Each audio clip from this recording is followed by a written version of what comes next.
संत रामपाल जी महाराज एक ऐसे महान संत जिन्होंने अपनी सतभक्ति, तत्व ज्ञान, करुणा और सेवा के बल पर समाज में नई मिसाल कायम की है।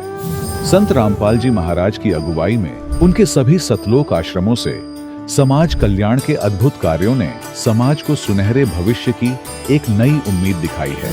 संत रामपाल जी महाराज से नाम दीक्षा लेने के बाद लाखों लोगों की लाइलाज बीमारियां जैसे कैंसर, एड्स आदि ठीक हुई। संत जी के ज्ञान से प्रेरित होकर उनके अनुयायियों ने लाखों यूनिट रक्तदान किया। संत जी ने लाखों बहन बेटियों का दहेज मुक्त विवाह करवाया।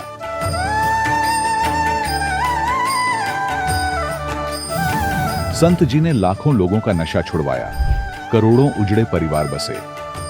संत जी के आश्रमों में समागम के दौरान निःशुल्क नेत्र चिकित्सा, दंत चिकित्सा प्रदान की जाती है। संत रामपाल जी महाराज द्वारा समय समय पर पर्यावरण संरक्षण के उद्देश्य से बड़े स्तर पर वृक्षारोपण किया जाता है। संत जी ने जरूरतमंदों को तत्काल राहत पहुंचाने के लिए एम्बुलेंस सेवा शुरू की। संत जी अपने अनुयायियों को देहदान के लिए प्रेरित करते हैं, जिससे मानवता की सेवा और चिकित्सा क्षेत्र में सुधार हो सके। संत रामपाल जी महाराज के सभी आश्रमों में हर रोज निःशुल्क भंडारा आयोजित किया जाता है, जहां हर वर्ग, हर जाति और हर धर्म के लोग एक साथ बैठकर भोजन करते हैं।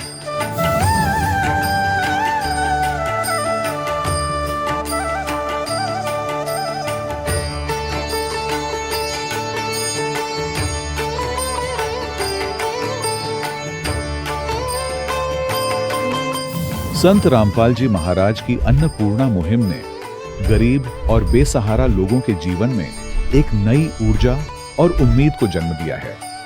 घर घर खाद्य सामग्री और जरूरी मदद पहुंचाकर संत रामपाल जी महाराज ने लोगों को दुख और मजबूरी से लड़ने की ताकत प्रदान की है।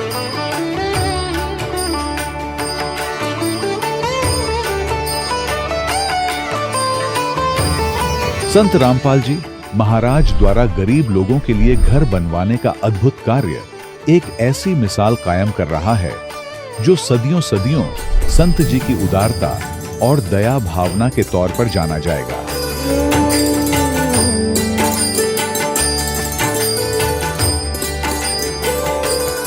संत रामपाल जी महाराज के आश्रम में हजारों बुजुर्गों को सम्मान और प्यार के साथ जीवन जीने का अवसर मिलता है।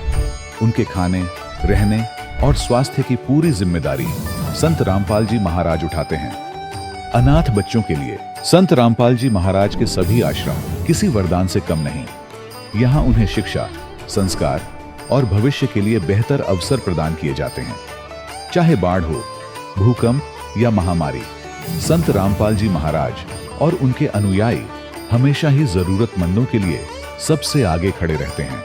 कोविड महामारी के दौरान संत रामपाल जी महाराज के आश्रमों से करोड़ों लोगों के लिए भोजन, दवाइयां और जीवन रक्षक सामग्रियां उपलब्ध कराई गई। चाहे गरीब की मदद हो या किसी शोषित और पीड़ित वर्ग के हक और सम्मान की लड़ाई, संत रामपाल जी महाराज ने हमेशा ही उनकी दबी आवाज को सरकारों तक पहुंचाया है और उन्हें उचित न्याय दिलवाने में अहम भूमिका अदा की है। समाज में आध्यात्मिक और सामाजिक मूल्यों के प्रति जागरूकता लाने में संत रामपाल जी महाराज हर कदम पर मानवता के सच्चे सेवक साबित हुए हैं। संत रामपाल जी महाराज का जीवन हमें सिखाता है कि सच्ची सेवा वही है जो निस्वार्थ भाव से की जाए। आइए हम भी इस महान सेवा के कार्य में इस महान संत से जुड़ें और संत रामपाल जी महाराज से नाम दीक्षा लेकर अपने जीवन को धन्य बनाएं।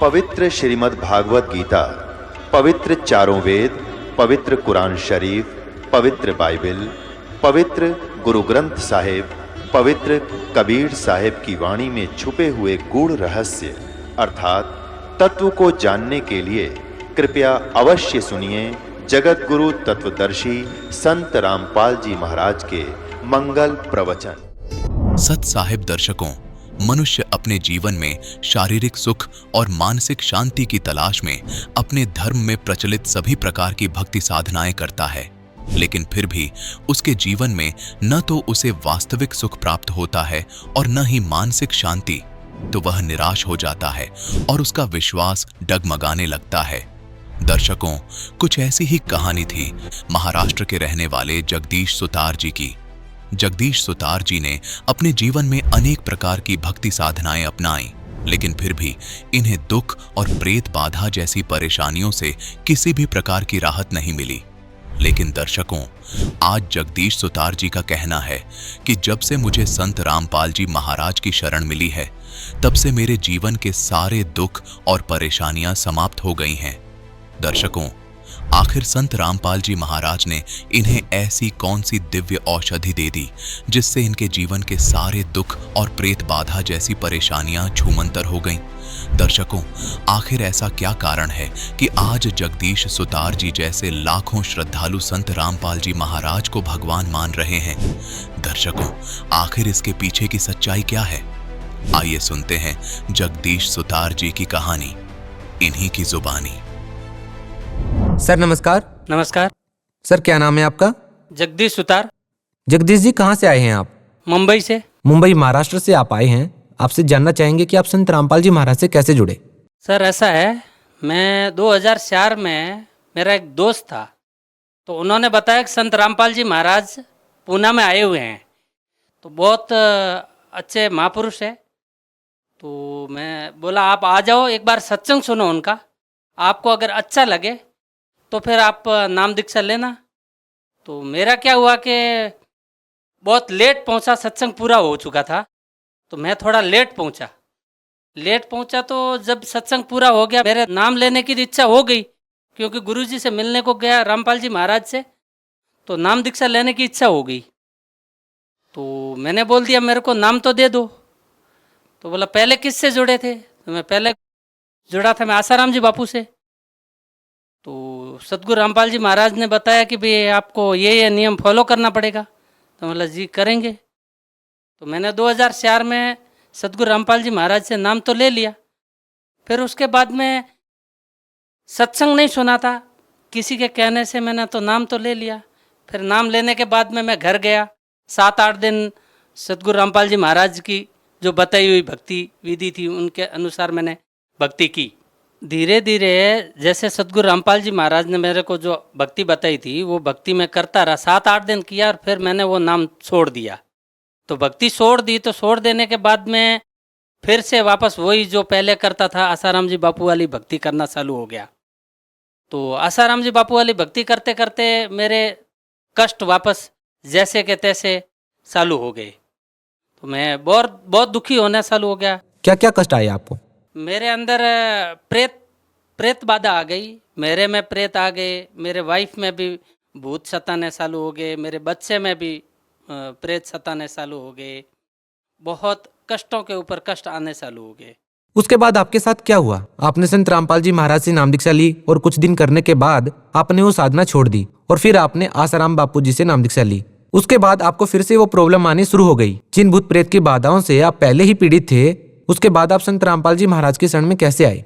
फिर क्या हुआ कि मैं कति प्रेत बाधा सताने लगी, तो मैं इधर उधर भटकने लगा सब संतों के पास में। कोई मंदिर गया, कभी रामदेवरा गया, कभी ओसियाँ गया। ओसियाँ भी हमारे एक कुलदेवी माता है, वो बोलते हैं कि वहाँ जाने से ठीक हो जाओगे।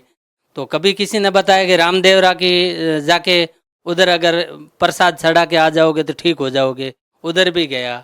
उसके बाद में मैं एक इधर जालोर साइड में एक और स्थान है, वहाँ पे भी एक कोई संती है, उनके पास में भी गया। उनके बताई हुई साधना के अनुसार भी मैंने भक्ति की। फिर भी मैं दिन ब दिन कंडेम होता गया, मेरा मतलब शरीर एकदम सूख गया। मेरी वाइफ का भी शरीर कति कंडम हो गया। मेरे बच्चे के अंदर मतलब ऐसे प्रेत आते थे, मतलब जैसे बिस्तर पे सोया है और सोए सोए को एकदम ऐसे दर्द होता था कि 2-2 फुट ऐसे ऊपर कूदता था। तो हम डॉक्टर के पास में गए, हमारे पास ना और कोई रास्ता भी तो नहीं था। दवाखाने जाते थे, दवाखाने दवा दिला के आते थे, फिर दवा से कुछ फर्क पड़ता ही नहीं था। घर आते ही वही कहानी चालू हो जाती थी। फिर ऐसे भटकते भटकते हमने कम से कम तो 2004 से लगा के 2011 तक बहुत धक्के खाए। मुंबई में मेरा घर था, मेरा मुंबई में घर बिक गया और शरीर से मैं कति कंडम हो गया। मैं बीच में मेरे को प्रेत 2007 में प्रेत सताने चालू हुए, तो मेरे को घर तक जाने के लिए मैं कैसे गया मेरे को खुद को पता भी नहीं है। और मैं जाते जाते एकदम मतलब जैसे शरीर शांत होता वैसा शरीर शांत हो गया। घर वालों ने सोच लिया था कि अभी इनकी अंतिम ये आखिरी सीढ़ी है। सब इधर उधर जा जू के थक चुके थे। फिर हम लोगों ने सोचा कि अभी क्या करें, विचार ही कर रहे थे। 2007 में मेरे को तकलीफ हुई, तो 2007 के बाद में 4-5 साल मैंने भटका इधर उधर सब संतों के पास में। किसी के पास में साधन दिखा नहीं, तो मेरे दोस्त ने बताया कि भाई तुम 2004 में सदगुरु रामपाल जी महाराज से जो नाम लिया था, वो अगर नाम तुम लेता है तो शायद बच सकता है। मेरे बचने की उम्मीद थी नहीं। मेरे दोस्त ने बताया कि तुम जाके अगर नाम ले लेगा तो शायद तेरी जान बच सकती है। तो मैं 2011 में जून में बच्चों की छुट्टियां हो गई थी, मैं घर आया। घर में सब मेरे माता पिता को सबको पूछ लिया कि भाई अभी मैं क्या करूं। मेरे दिन तो अभी पूरे हो चुके हैं, मैं कति कंडम हो चुका हूं। मेरे को अभी जाना है तो कहाँ जाना है, या तो आप रास्ता बता दो। तो बोला वहाँ जाने से क्या ठीक हो जाएगा।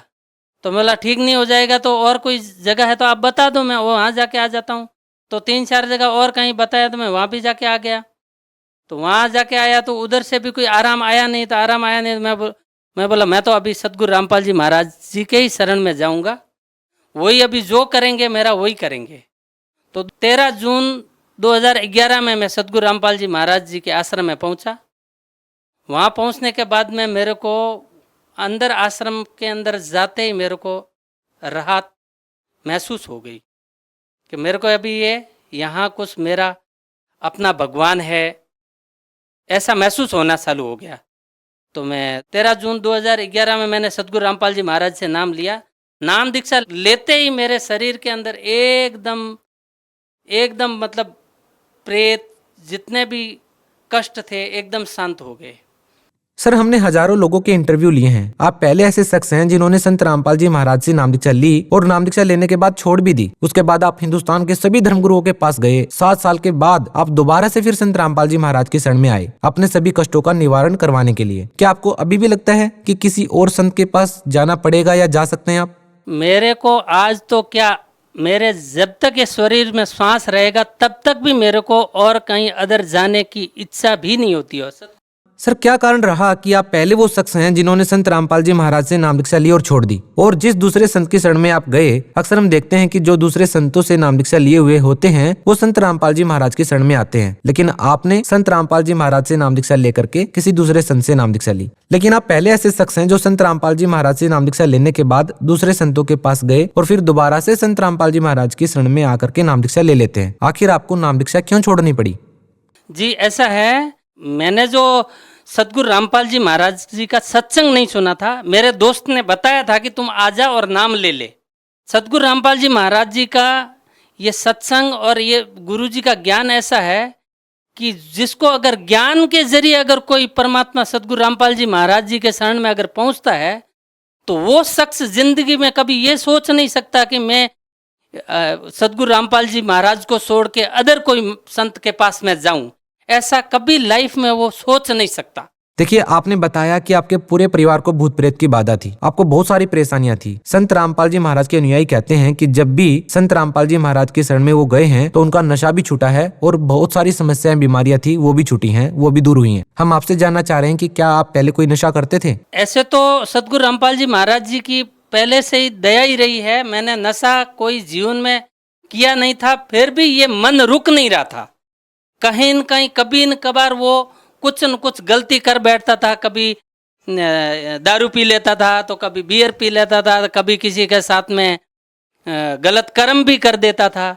लेकिन जिस दिन से परमात्मा 2011 में सदगुरु रामपाल जी महाराज से जुड़ा, उसके बाद में तो परमात्मा ने ऐसी दया बख्शी है कि मेरी मन की इच्छा ही नहीं होती है कि मैं अदर कोई संत के पास न जाऊं या नशे के आसपास पे भी जाऊं। सर धन्यवाद। सत साहेब। दर्शकों, अभी आपने सुने संत रामपाल जी महाराज से दीक्षा प्राप्त करके सुखी हुए भक्त के अनुभव। अब देखिए जगत गुरु तत्वदर्शी संत रामपाल जी महाराज के मंगल प्रवचन। और कह रहे थे राम नाम सत्य है, वो कह रहा था आज भाई ने फुर्सत है, तो दूसरे उसके और व्यक्ति कह रहे थे तू ठीक बोल, के कहें के सोचेंगे ये करके, अगर मैं ठीक का बोल रहा हूं। तो पुण्यात्माओं, तो यहां क्या बता रहे हैं कि संसारी दी गल्ला चिन्ह नहीं बूझे शब्द जो गहरे नो, ये मुर्दों से ती प्रीत लगावे न जाने सतगुरु मेरे। अब मुर्दों से ती प्रीत कैसे लगावे? एक बाबा था, गांव में रहता था, मर गया, उसकी समाधि बना दी, सारा गांव माथा टेका हुआ, वो खाक देगा। अब जैसे कोई वैद्य है, कोई डॉक्टर था और अच्छा जानकार वैद्य था, नाड़ी पकड़ के रोग बता देता था, दवाई जानता था, दे दिया, ठीक हो गया। और अब वो मर गया, मरने के बाद उसकी समाधि बना दी, उड़ा मूर्ति भी बना लो उसकी, और फिर वहां उससे माथा टेकने जा और दवाई लेने जा, वो खाक दवाई देगा। ऐसा ही वैद्य खोजना पड़ेगा जैसा वो था, और वो वैद्य आज सतलोक आश्रम में है, इस पृथ्वी पर नहीं है।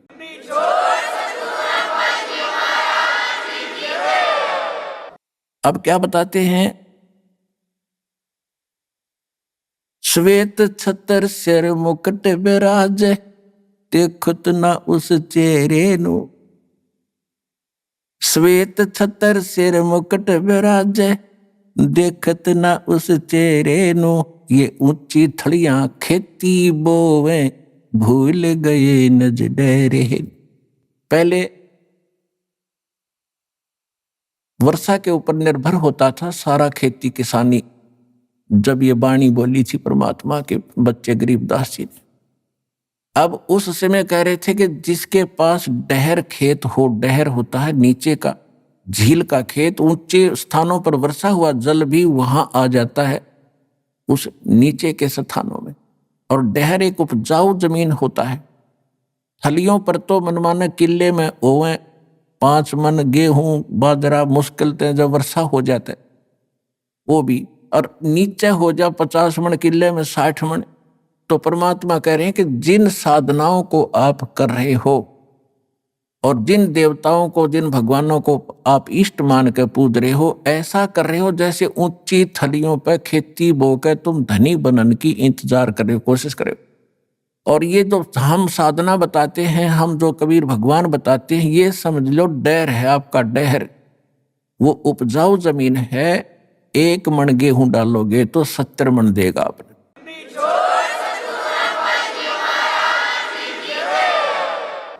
श्वेत छतर सिर मुकुट विराज, देखत ना उस चेहरे नु। ये ऊंची थलियां खेती बोवे, भूल गए नज डेरे नु। ये संसार समझदा नाही, कंधा श्याम दोपहरे नु।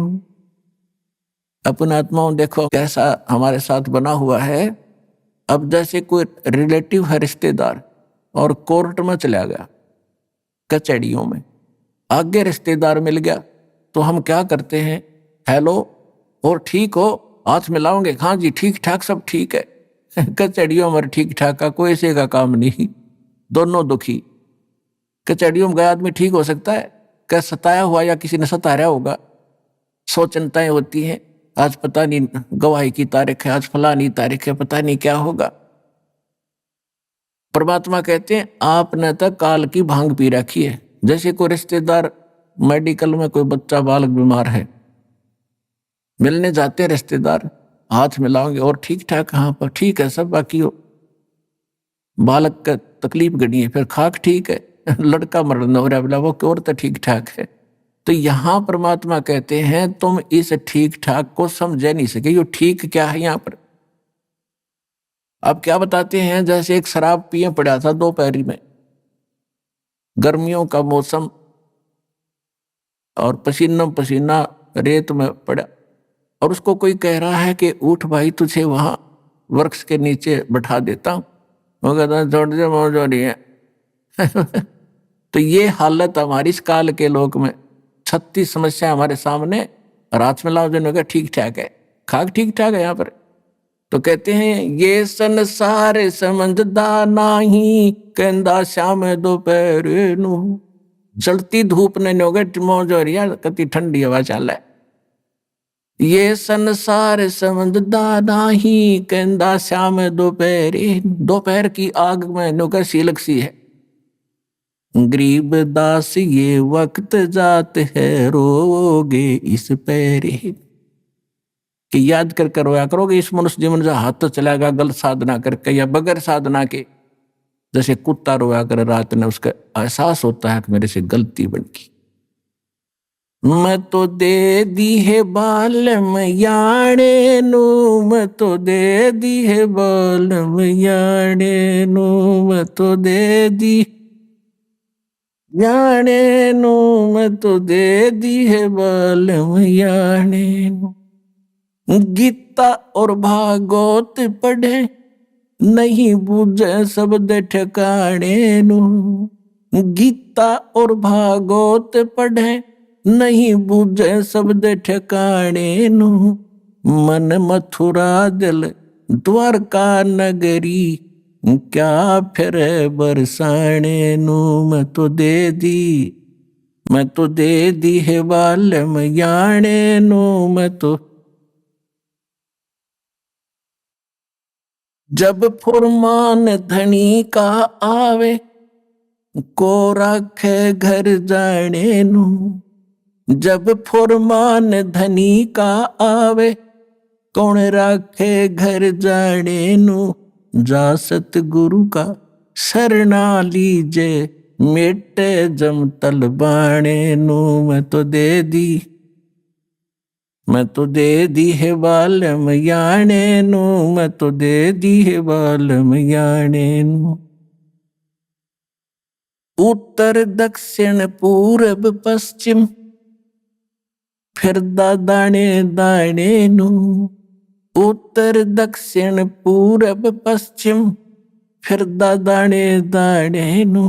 सर्व कला सतगुरु साहेब की, हरि आणे नू। सर्व कला सतगुरु साहेब की, हरि आणे नू। मैं तो दे दी है बालम याणे नू, मैं तो दे दी है बालम याणे नू। जम किंकर का राज कठिन है, ना वो छोड़े राजा राणे नू। जम किंकर का राज कठिन है, नहीं छोड़े राजा राणे नू। या दुनिया दा जीवन झूठा, तुम भूल गए मर जाने नू। या दुनिया दा जीवन झूठा, भूल गए मर जाने नू। मैं तो दे दी याणे नू, मैं तो दे दी है बालम याणे नू। शील संतोष विवेक विचारो, दूर करो जुल्माणे नू। शील संतोष विवेक विचारो, दूर करो जुल्माणे नू। ज्ञान दराज ध्यान दी तुरिया, कोई जाने पान रसाणे नू। मैं तो दे दी है बालम याणे नू, मैं तो दे दी है बालम याणे नू। मैं तो दे दी। महल कपाट सतगुरु ने खोले, अमी महारस खाने नू। महल कपाट सतगुरु ने खोले, अमी महारस खाने नू। गरीब दास सुन भंवर उड़ावे, गगन मंडल रम जाने नू। मैं तो दे दी है बालम याणे नू, मैं तो दे दी है बालम याणे नू। अब क्या बता रहे हैं गरीबदास जी? गीता और भागवत पढ़े, ना बुझे शब्द ठिकाने नु। गीता पढ़ते हैं और उसने पढ़े, कहते गीता पढ़े और गीता में ज्ञान क्या लिखा है कह का नहीं पता। गीता और भागवत पढ़े, नहीं बुझ शब्द ठिकाने नु, यानी ठीक जो सत ज्ञान है उस मंत्र को ये नहीं पूछ रहे हैं। अब क्या बताते हैं? जब फुरमान धनी का आवे, को रख घर जाने नु, और जा सतगुरु का शरणा ले लो, जो मेटे जम तल बाणे नु, मैं तो दे दी। अब क्या बताते हैं कि जब तुम्हारा समय पूरा होगा मनुष्य जीवन, अब यम के दूत आपको लेने के लिए आएंगे। आप चाहे शिव के पुजारी हो, चाहे विष्णु के, चाहे माता दुर्गा और किसी के भी, चाहे ब्रह्म के और चाहे पर ब्रह्म के, आपको कोई नहीं रोक सकता। उस समय आपको जाना ही पड़ेगा। और यदि आप परमेश्वर कबीर जी की शरण में इस दास के माध्यम से आ जाओगे, परमात्मा उसको भगा देगा कि छोड़ो, अब ये मेरा बच्चा है, तुम इसमें कुछ नहीं मांगते।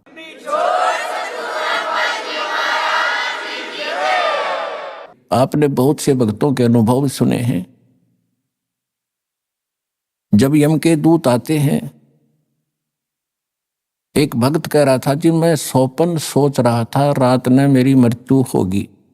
2-3-4 मैंने दिखाई दिए काले काले से, वो कहने लगे आजा मेरे साथ। 2 थे वो, और हमारे साथ चल। मैं उनके साथ चल पड़ा। भाई क्या बात है, चलो कहाँ चलेंगे? बहुत ऊंचे ले गए मेरे को। मैंने पूछा भाई कहाँ ले जा रहे हो? कि धर्मराज के पास ले जाएंगे तुझे। और फिर क्या करोगे? फिर जैसा उनका आदेश होगा वैसा करेंगे। नरक में डालना होगा नरक में डाल देंगे, और गधा कुत्ता बनाना होगा तो वहां भेज देंगे। तो उसने सोचा मैं मर गया क्या? कहने लगा हाँ मर लिया तू। तो भी मैंने तो नाम ले रखा है, मैं तो कबीर साहब का शिष्य हूँ। गुरुजी हमें बताते रहते हैं कि काल के दूत तुम ले जा नहीं सकते, तुम कैसे लाए मेरे को? मैं नहीं जाता। कहने मैं वहीं खड़ा हो गया, और निकट जा लिए थे धर्मराज के दरबार के बाहर खड़े। ने बोला ना जाओ अंदर। उन गेला में गुट्टम गुट्टा झगड़ा होगा दोनों के साथ। तो उसने एक कहने लगा भाई पहले पूछता, फाइनल कर ले कि हम इसके खाम का खस्से जावे, एक बार जा वेरीफाई करके आ तू। वो उसके मेरे पास एक रह गया, एक अंदर गया, और उसने जाकर पूछा जी ऐसे ऐसे एक व्यक्ति को लाए हैं जैसा आपका आदेश हुआ था। और वो कहता मैं तो नाम ले रखा है। और कबीर भगवान से परमात्मा का कहते हैं वो बैठा था, दाढ़ी सी वाला बड़ा सा आदमी दिखा बिला मेरे को झांकी में गए। उसने उठा के देखी भाई घनी उलट सुलट कर कहने बोला रे कित लिया इसने, मन ने भी मरवाओगे तुम, छोड़ के आओ इसको तो वापस।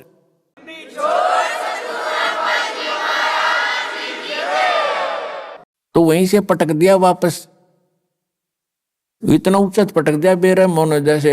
और मेरी घीघी बंदरी वापस आ, एकदम उठा तो काफी देर तक मेरा शरीर शिथिल था, हिल टुल नहीं रहा था, पसीना शरीर मारा। तब यदि ये घटना ना घटती और मैं ठीक ठाक उठ ले जाता तो शायद मैं इसको केवल सौपन मानकर भूल जाता। अब उसके बाद मेरी और ज्यादा लगन बन गई भगवान में। तो यहां गरीबदास जी कहते हैं कि जब फुरमान धनी का आवे, को रखे घर जाने नो, जा सतगुरु का शरणा लीजे, जो मेटे जम तलबाणे नु। जो जम का तलबाना यानी जो आदेश आता उसको कैंसिल कर दे, भाग जाओ, ये मेरा संत मेरा भक्त है, मेरी मर्जी से ये यहाँ से जाएगा। कहते हैं ऐसे सतगुरु की शरणा लो।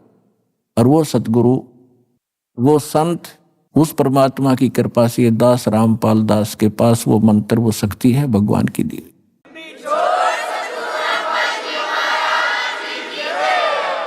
अब आगे क्या बताते हैं?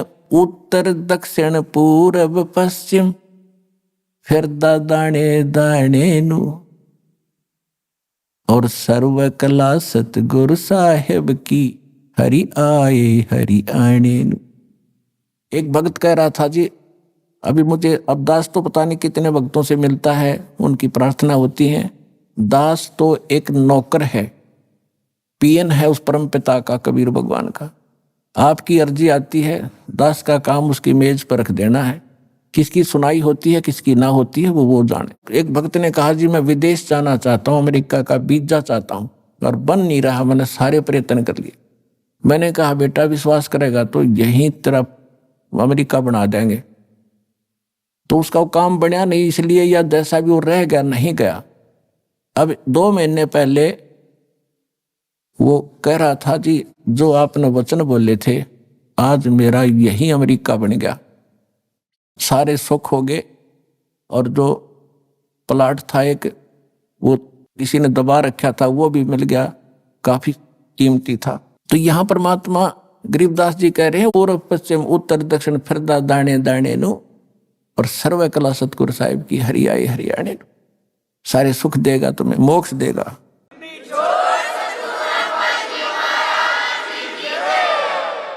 मैं तो दे दी है बाल में गूंगे नु, मैं तो दे दिए बाल में गूंगे नु। जा बालम दी मैं बल बल जावा, जो दान लगावे ओंगे नु। छाड़ा मूल फूल क्या तोड़े, कहाँ चढ़ावे सूंगे नु। दूध गऊ दा बच्चा पी गया फिर क्या कढ़ावे चूंगे नु। या तन देही विनस जात है, बहुर आनियो भूंगे नु।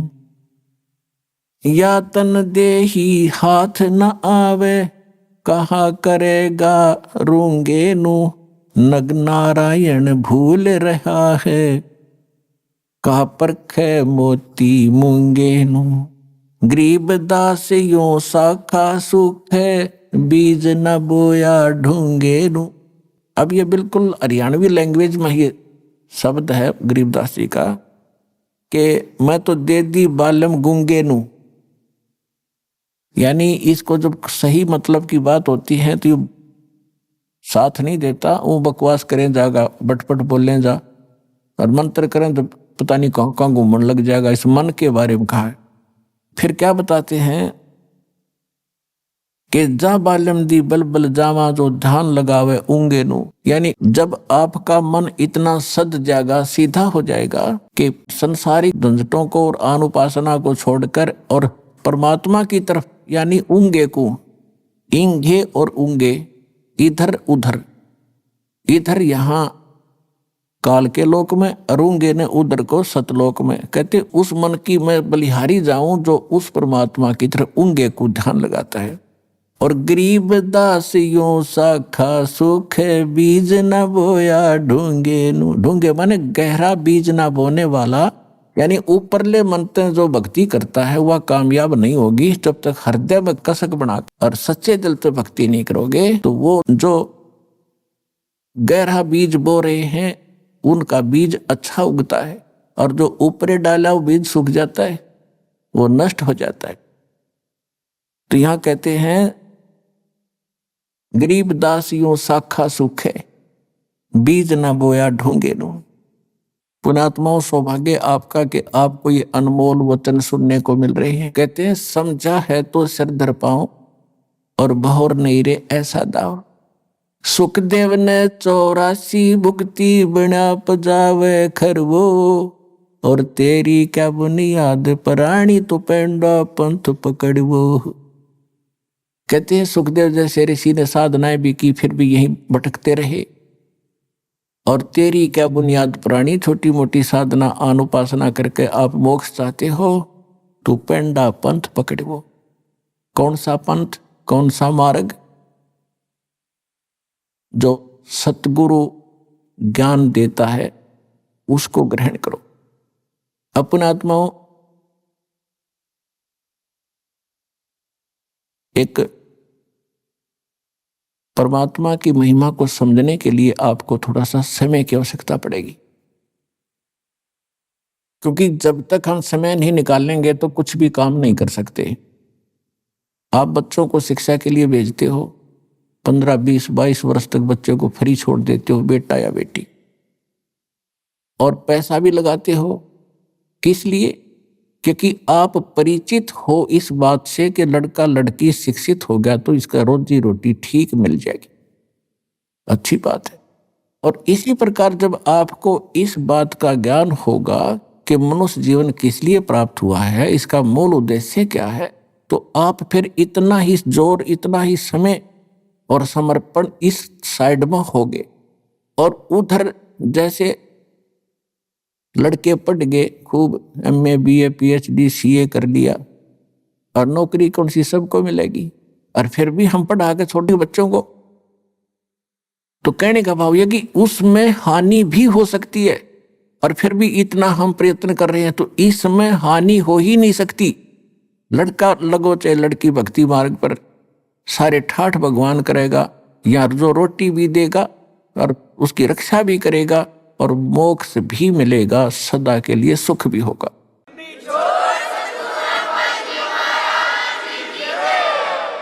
अब जैसे ये दास देख रहा है, छोटे छोटे बच्चों को लेकर के माताएं यहाँ पर पहुंच रही हैं इतनी गर्मी और सर्दी के अंदर, और कितनी कितनी दूर से आते हैं। ट्रेन के अंदर कितनी भीड़ होती है, सारा 2-2 दिन लग जाते हैं, दूर से आने वालों के 24-25 घंटे लग जाते हैं, 20-20 घंटे लग जाते हैं। तो ये क्यों आ रहे हैं? जैसे किसान, खासकर हरियाणा क्षेत्र में हम देखा करते थे, हमारे पिताजी और अन्य गांव के लोग, रात्रि के समय जैसे आज कितनी सर्दी है, और खेत में किसान का नहर से पानी का नंबर आ जाता है रात के 12 बजे, जनवरी का महीना, और शीत लहर चल रही होती है। अब हम तो कमरे बंद करके खिड़की द्वार सारे रजाई ओढ़ कर सोना पड़ता है कि ठंड ना लग जाए, और किसान एक कंबल खेस ओढ़ के और खेत में पहुंच जाता रात के 12 बजे उसी शीत लहर में। वो बिल्कुल आलस नहीं करता, और जब उसके नंबर आता है नहर से पानी लगाने का, उस कंबल खेस को भी उतार के नीचे रख देता साइड में, और जल के अंदर घुटनों पानी में बढ़कर कस्सी से वो पानी बंद करता है। अब वो किस लिए कर रहा है ऐसा काम? उसको मालूम है कि यदि आज मैं पानी सिंचाई करने नहीं गया और मेरा नंबर कट जाएगा, फिर ये नंबर मिलेगा नहीं, इतने मेरी फसल सूख जाएगी और मेरे बच्चे भूखे मर जाएंगे, मैं निर्धन हो जाऊंगा। क्योंकि किसान उस प्रोसेस से, उस प्रोसीजर से पूर्ण परिचित है, इसलिए वो ना ये देखता तेरा नमूनिया हो जाएगा, रात के समय ये भी नहीं देखता कोई सांप काट जाएगा, नहीं, वो काम करके छोड़े तो सफल हो गया।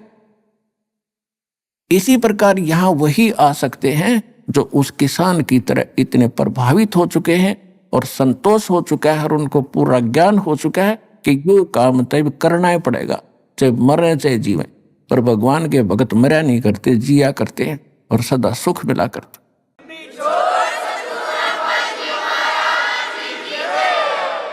इसलिए कहा है कि ये संसार समझदा नाही, कहंदा श्याम दोपहरे नू, गरीबदास ये वक्त जाते रोगे इस पैरे। समझा है तो सिर धर पाओ और बहोर नहीं रह सकता। अपने भाई बहनों को भी समझाओ, सारे संसार में ज्ञान फैलाओ, सारा विश्व सुखी होगा, सबको मोक्ष मिलेगा। ये वो टाइम आ गया है।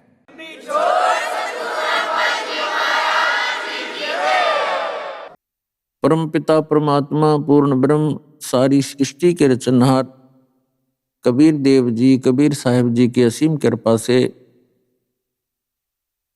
आप सभी पुण्यात्माएं सत्संग सुनने के लिए उपस्थित हुए हैं।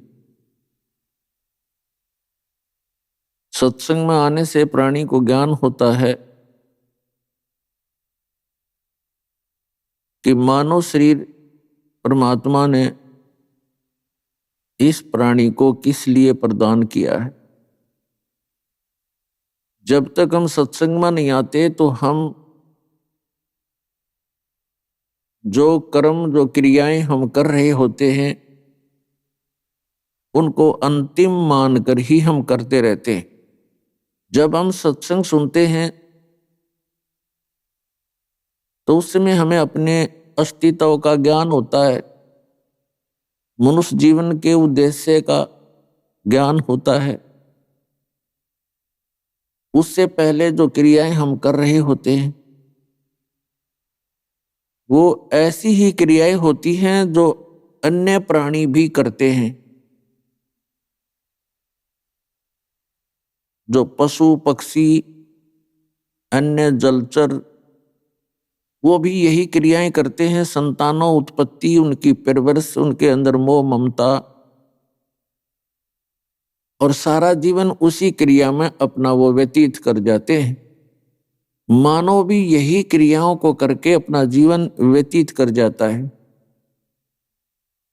सत्संग में आने से पता चलता है कि परमात्मा ने ये दया इस प्राणी पर मनुष्य शरीर की किस लिए बख्शी है और सत्संग उसे कहते हैं जिसमें यथार्थ ज्ञान हो। यथार्थ ज्ञान का हम कैसे निर्णय करें वो यथार्थ है या गलत है, व्यर्थ है, उसके लिए कोई आधार बनाना पड़ता है। आज तक जितने भी धर्म बने हैं उनका कोई ना कोई सद्ग्रंथ है और कुछ वर्तमान के अंदर काल प्रेरणा से दिग्भ्रष्ट संत बन गए हैं। वो क्या कहते हैं कि जो संत बोल देते हैं, जो संत ज्ञान देते हैं वही सच्चा होता है।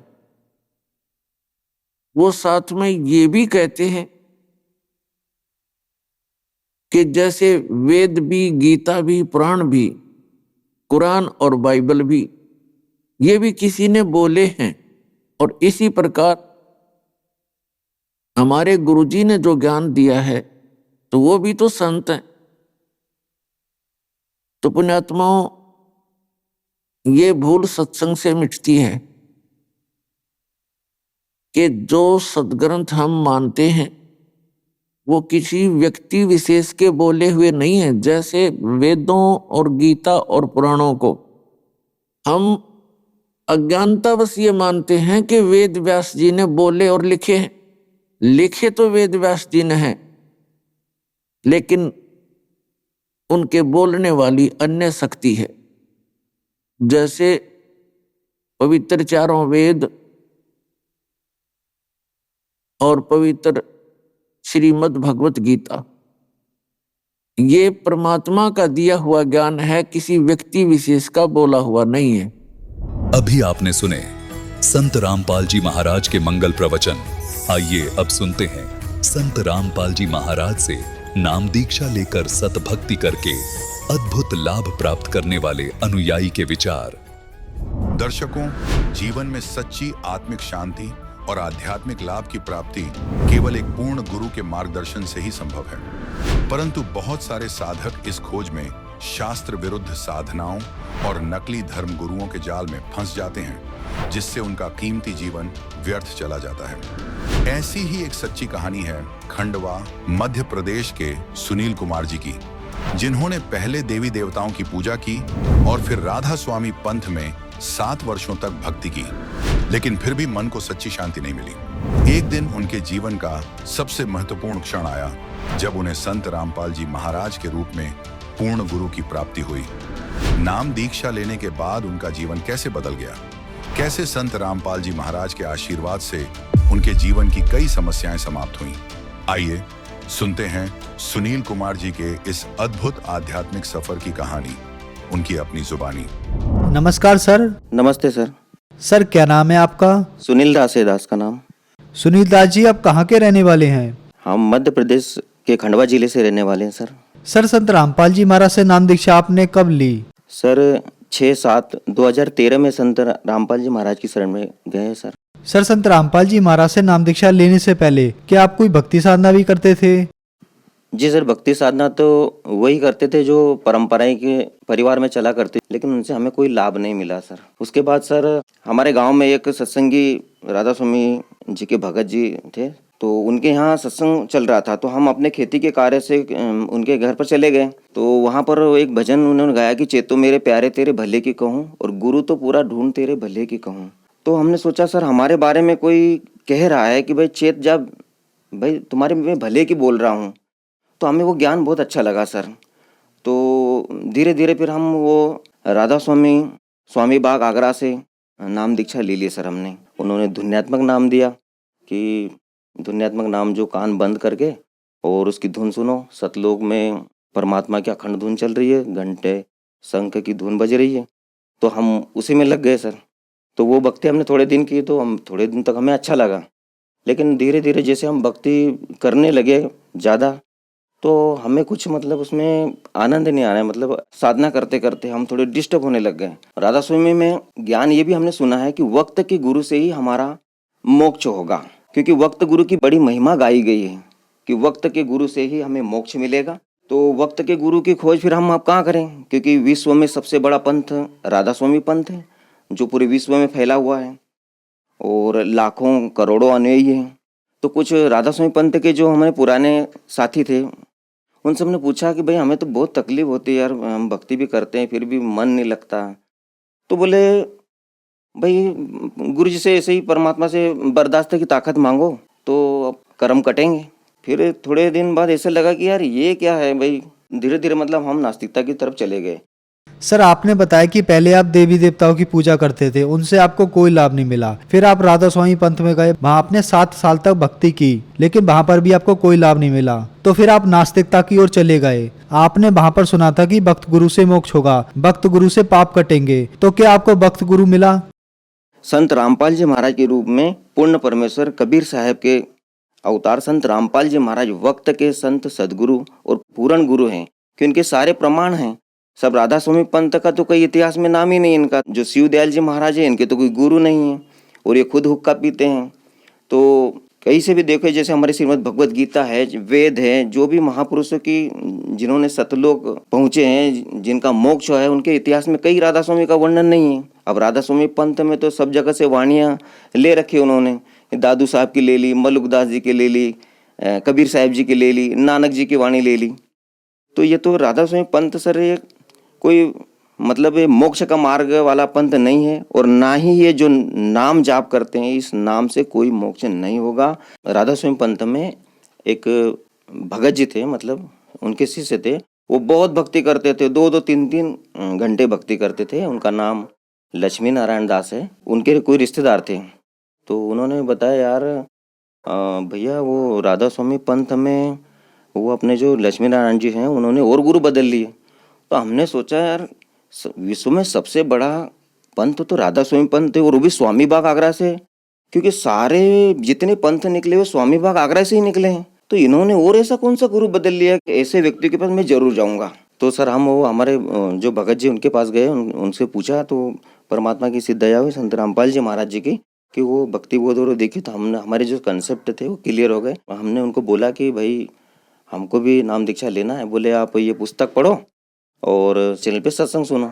अब हमने सत्संग चालू किए, तो उसी दिन संत रामपाल जी महाराज जी ने वो शिवदयाल जी के बारे में जीवन चरित्र बताया उनका, कि शिवदयाल जी तो बुक्की में भूत बन के बैठे हुए हैं।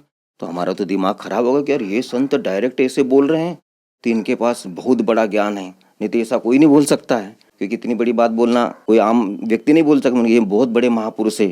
तो धीरे धीरे हम ऐसे उनके सत्संग सुनते रहे सर। तो 8 दिन लगभग हमने सत्संग सुने। फिर हमने संत रामपाल जी महाराज जी के जो शिष्य थे उनको बोला कि भगत जी हमको नाम दीक्षा लेनी है। तो फिर वो बोले चलो ठीक है भगत जी, हम नाम दीक्षा लेते हैं। तो ऐसे हमने 6/7/2013 को संत रामपाल जी महाराज की दया हुई हमारे ऊपर। सर हमने सुना है कि जो भी श्रद्धालु संत रामपाल जी महाराज से नाम दीक्षा लेते हैं उनको बहुत सारे लाभ प्राप्त होते हैं, चाहे वो आध्यात्मिक हो, भौतिक हो, शारीरिक हो या मानसिक हो। तो क्या आपको भी कोई लाभ प्राप्त हुए? क्योंकि पहले आप बहुत ज्यादा दुखी थे। सर लाभ तो यही हुआ कि सर जो आत्मा को सबसे पहले तो यही चाहती कि मनुष्य जीवन मेरा सफल हो गया सर, क्योंकि मुझे पूर्ण परमात्मा के रूप में संत रामपाल जी महाराज जी मिले हैं, भक्त गुरु, सच्चा संत मिले हैं, सच्चा ज्ञान मिला और सच्चे नाम मिले। तो सबसे बड़ा लाभ तो यही है सिर्फ मानव जीवन के लिए। हमें पहले साइनस की समस्या थी, तो उसके लिए हम बहुत सारे डॉक्टरों के पास हमने इलाज भी करवाया, फिर आखिर में उसका ऑपरेशन भी करवाया। साइनस की समस्या थी, तो नाक से पानी आता था और आँख से नाक से पानी आना। फिर दोबारा डॉक्टर के पास गए तो डॉक्टर बोले, इंदौर में सरकारी अस्पताल में गए तो उन्होंने बोला सर आपका फिर से ऑपरेशन होगा क्योंकि आपका ऑपरेशन ठीक नहीं है। तो मैंने बोला सर ऑपरेशन तो करवा लेंगे पर इससे फ़ायदा होगा, अब दोबारा तो नहीं हो बीमारी? बोले नहीं सर इसकी गारंटी नहीं हम लेते। तो मैंने बोला गारंटी नहीं लेते हो तो सर मुझे ऑपरेशन करवाने से क्या फ़ायदा है, मैं नहीं ऑपरेशन कराऊंगा, मैं ऐसे ही मर जाऊंगा तो अच्छा रहेगा सर। तो संत रामपाल जी महाराज की दया से अब वो ठीक है और मुझे साइनस की ऐसी कोई प्रॉब्लम नहीं है, मैं स्वस्थ हूँ। और मेरा जो बेटा है वो CS की जो एंट्रेंस एग्ज़ाम देने के लिए इंदौर गया था, तो वहाँ पर एक सब्जेक्ट में वो फेल हो गया। बोले पापा मैं फेल हो गया हूँ एक सब्जेक्ट में क्योंकि मेरे बहुत कम नंबर है। हमने बोला संत रामपाल जी महाराज जी चाहे जो कर सकते हैं तो आप परमात्मा पे विश्वास रखो, संत रामपाल जी महाराज जी पे विश्वास रखो और अपनी भक्ति करते रहो और संत रामपाल जी महाराज के द्वारा जो बताई गई सेवा साधना है वो करते रहो। तो सर 2 महीने तक हमारा बच्चा घर पे रिजल्ट जो आएगा उसका इंतज़ार करता रहा। फिर जब उसका रिजल्ट आया तो सर वो खंडवा जिले में फर्स्ट नंबर पास हुआ सदगुरु रामपाल जी महाराज जी की दया से। और 2 दिन तक पेपर में इसकी फ़ोटो आई तो हम भी हैरान हो गए कि ये बोल रहा था मैं फेल हो जाऊंगा और अब ये फर्स्ट नंबर पास हो रहा है। तो सर इससे बड़ा चमत्कार और क्या होगा सर हमारे साथ। और उसके बाद हमारी पत्नी है रेखा पटेल, वो भी संत रामपाल जी महाराज जी से नाम दीक्षा लिए हुए हैं। तो एक बार क्या हुआ कि वो चाय बना रही थी, वो चाय गैस पे से चाय रख दी और अचानक दूसरे कार्य में वो चले गए सामान लेने, तो उसमें पता नहीं छिपकली कैसे गिर गई, उनको भी पता नहीं था ना, किसी को नहीं पता था। अब चाय उबाल हो गई पूरी और चाय उन्होंने पी ली, मैं थोड़ा बाहर चले गया था तो उन्होंने सोचा मैं इनको बाद में दे दूंगी, तो पहले उन्होंने चाय ले ली और चाय पूरी वो पी गए। फिर बाद में जब मैं उधर से बाहर से आया तो उन्होंने मेरे को चाय दी, तो जैसे चाय डाली तो उसमें इतनी बड़ी छिपकली भी गिर गई। तो हम हैरान रह गए, उनके यार छिपकली, तो मैंने तो चाय पी नहीं, हमारी जो पत्नी उन्होंने चाय पी ली थी तो वो भी घबरा गई। मैंने बोला यार छिपकली के शरीर में तो बहुत जहर होता है और ये तो पूरी उबल चुकी है। तो मैंने बोला हम परमात्मा संत रामपाल जी महाराज जी की शरण में है, आप चिंता मत करो, गुरु जी ने जो हमें प्रसादी और अमृत झील दिए, गुरु जी को दंडवत प्रणाम करो, कुछ नहीं होगा। और किसी को बताना नहीं है अभी, क्योंकि हम बताएंगे तो हमें विचलित कर देंगे, तुमको डॉक्टर के पास ऐसा करो, भगवान पे विश्वास रखो, संत रामपाल जी महाराज जी सब ठीक करेंगे। तो ऐसा ही हुआ। हमारी पत्नी है, उन्होंने परमात्मा पे विश्वास रखा संत रामपाल जी महाराज पे और उनको कुछ भी नहीं हुआ, शाम तक वो ठीक हो गए। तो ये लाभ मिले सर हमें। और हमारी जो खेती थी तो सर हमारी फसल बहुत ख़राब हो रही थी, तो हमने सोचा ये फसल ख़राब हो जाएगी तो हम बच्चों की फीस कैसे भरेंगे। तो मन ही मन हम बहुत दुखी हो रहे थे। फिर हमने सोचा संत रामपाल जी महाराज से प्रार्थना लगाई, तो गुरु जी संत रामपाल जी महाराज के आदेश आया कि भाई परमात्मा दया करेंगे। तो भगत जी मालिक ने ऐसी दया करी कि हम ये सोच रहे थे कि इसमें 50,000 की फसल निकल आएगी तो ये बच्चों की फीस भर जाएंगे। तो मालिक ने संत रामपाल जी महाराज जी ने ऐसी दया करी कि उसी खेत में वो फसल 1,20,000 की निकली, जबकि मेरे को उम्मीद नहीं थी कि इसमें 50,000 की फसल निकले, तो उसमें 1,20,000 की फसल निकली। अब ये देखो कितना बड़ा चमत्कार संत रामपाल जी महाराज के द्वारा हुआ हमें। और उसके बाद हमारी गाय बीमार हो गई थी, हम सुबह दूध निकाल के लाए और घर पे चले गए, बाड़ा थोड़ा सा दूर है। तो वहाँ से आए तो गाय को देखा तो गाय बहुत फूल गई थी और मतलब वो तो तड़प रही थी इससे भयंकर तरीके से।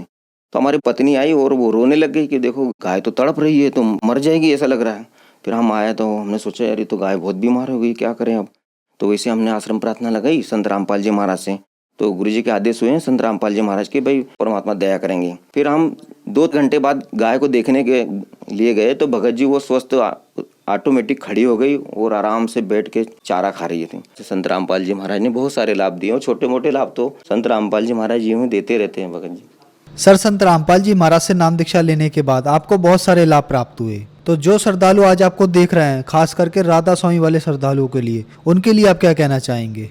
सर जितने भी राधा स्वामी पंथ वाले हैं, जो भी मेरे भाई हैं उस पंथ से जुड़े हुए हैं, मैं उनसे यही हाथ जोड़ के प्रार्थना करना चाहता हूँ कि संत मार्ग में ये हुक्का पीना और ये नशा करना ये तो मना ही किया। और जो राधा स्वामी पंथ के मुखिया शिव दयाल जी खुद हुक्का पी रहे हैं, तो ये तो कहीं इसका प्रमाण नहीं है। जैसे कि परमात्मा बताते हैं कि जो हमारे अंदर देवी देवताओं के कमल बने हुए हैं, इन कमलों में तो ये जो गुटखा पाउच तम्बाकू सुपारी ये तो सब ये कमलों को बंद करते हैं। तो हमें सतलोक जाने का रास्ता कैसे खुलेगा? हम तो रास्ते बंद कर रहे हैं, तो हमारा मोक्ष कैसे होगा?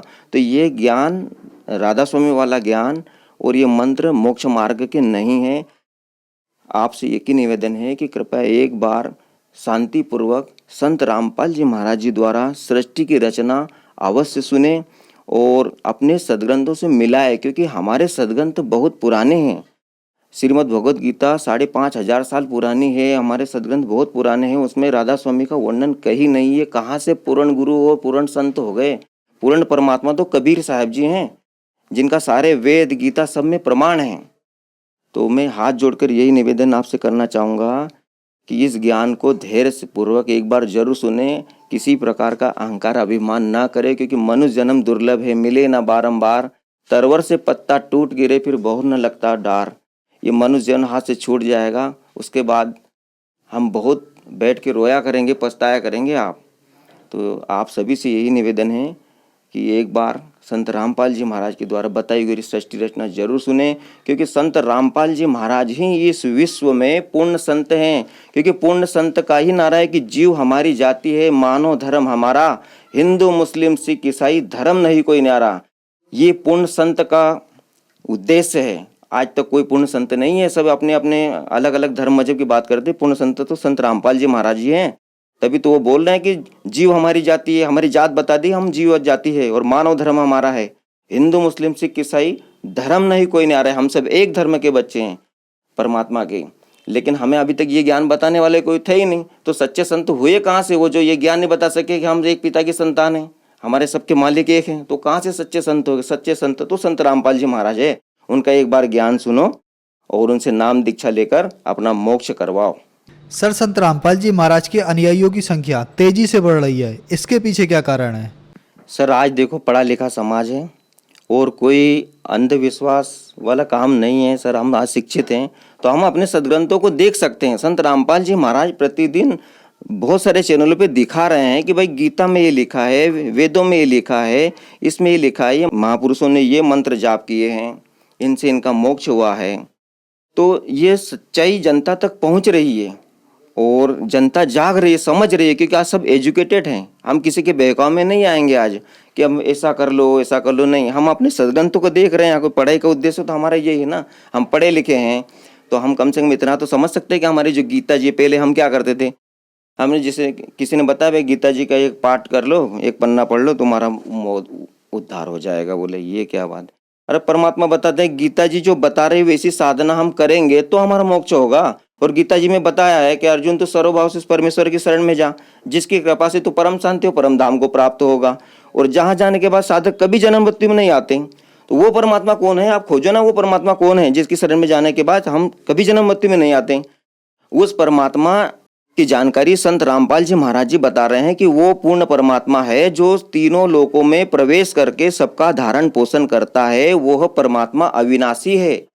उसकी जानकारी सिर्फ तत्वदर्शी संत बताते हैं। जैसे गीता अध्याय 15 के श्लोक नंबर 1 से 4 तक बताई गई है, वो ज्ञान सिर्फ और सिर्फ पूरे विश्व में संत रामपाल जी महाराज जी के पास है, जिन्होंने अपने सदग्रंथों को हम मानव समाज को बहुत प्रेम से और बहुत अच्छे से समझा रहे हैं। आप एक बार उनका सत्संग जरूर सुने। सर, संत रामपाल जी महाराज से नाम दीक्षा कैसे ली जा सकती है? सर, संत रामपाल जी महाराज जी से नाम दीक्षा लेने के लिए आज तो संत रामपाल जी महाराज ने ऐसी दया कर दी है कि जगह जगह हर जिले में नामदान सेंटर खोल रखे हैं। आप जहां पर भी हो तो जो टीवी चैनल पे नीचे पीली पट्टी पे नंबर चलते हैं, उन नंबरों पर आप फ़ोन लगाकर आप संपर्क कर सकते हो कि आपके नज़दीकी जिले में कहाँ पर नामदान सेंटर है, वहाँ पर आपको निःशुल्क नाम दीक्षा प्राप्त होगी संत रामपाल जी महाराज द्वारा। धन्यवाद सर। धन्यवाद सर।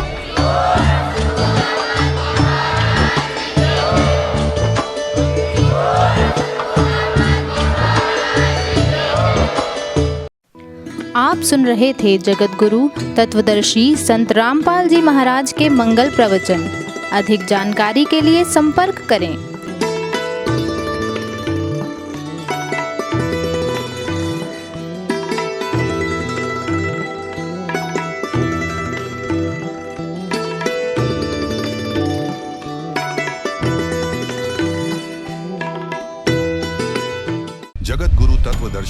संत रामपाल जी महाराज जी के पावन सानिध्य में भक्ति की अलख जगाने तथा श्रद्धालुओं को सत्य भक्ति मार्ग का रास्ता दिखाने हेतु कनाडा के लोकप्रिय channel the TV NRI channel पर जगत गुरु तत्वदर्शी संत रामपाल जी महाराज जी के मंगल प्रवचनों का प्रसारण प्रतिदिन सुबह 7:30 बजे से 8:30 बजे तक तथा रात्रि 7:30 बजे से 8:30 बजे तक किया जा रहा है। इस सत्य भक्ति मार्ग को अपनाने के लिए अधिक से अधिक सत्संग प्रसारण देखें। इस सत्संग प्रवचन का सीधा प्रसारण संत रामपाल जी महाराज लाइव सत्संग YouTube चैनल और जगत गुरु संत रामपाल जी महाराज Facebook पेज पर भी देख सकते हैं।